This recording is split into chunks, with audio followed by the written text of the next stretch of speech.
kaşlar, kara gözler, al yanaklar, al dudaklar.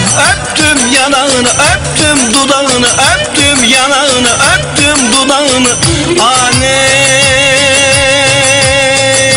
çektim şarabı, öptüm arabı, çektim şarabı, öptüm arabı, giydim çorabı.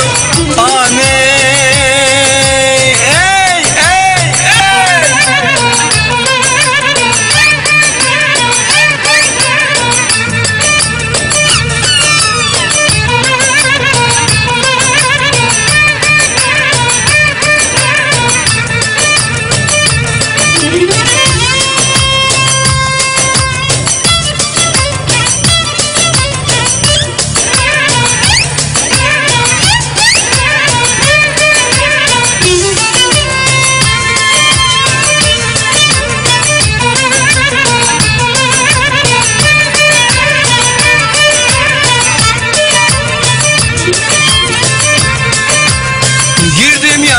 Bahçesine çaldım kavalı, yanaştım cama, öptüm yanağını, öptüm dudağını, öptüm yanağını, öptüm dudağını.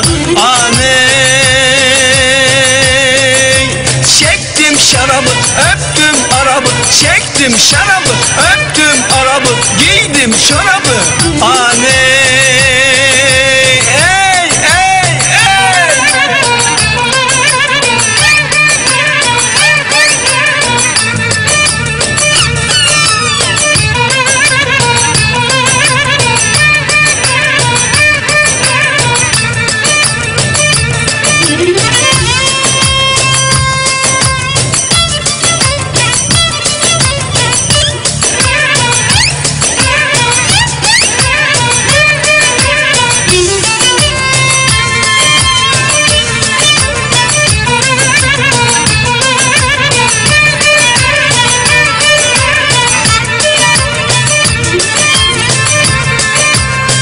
Gece ayaz, ay karanlık, geceler soğuk, sarıldık yattım.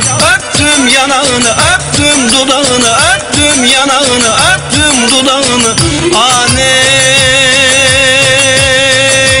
çektim şarabı, öptüm arabı, çektim şarabı, öptüm arabı, giydim çorabı. Aney, ey, ey, ey.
Teşekkür ederim kardeşim.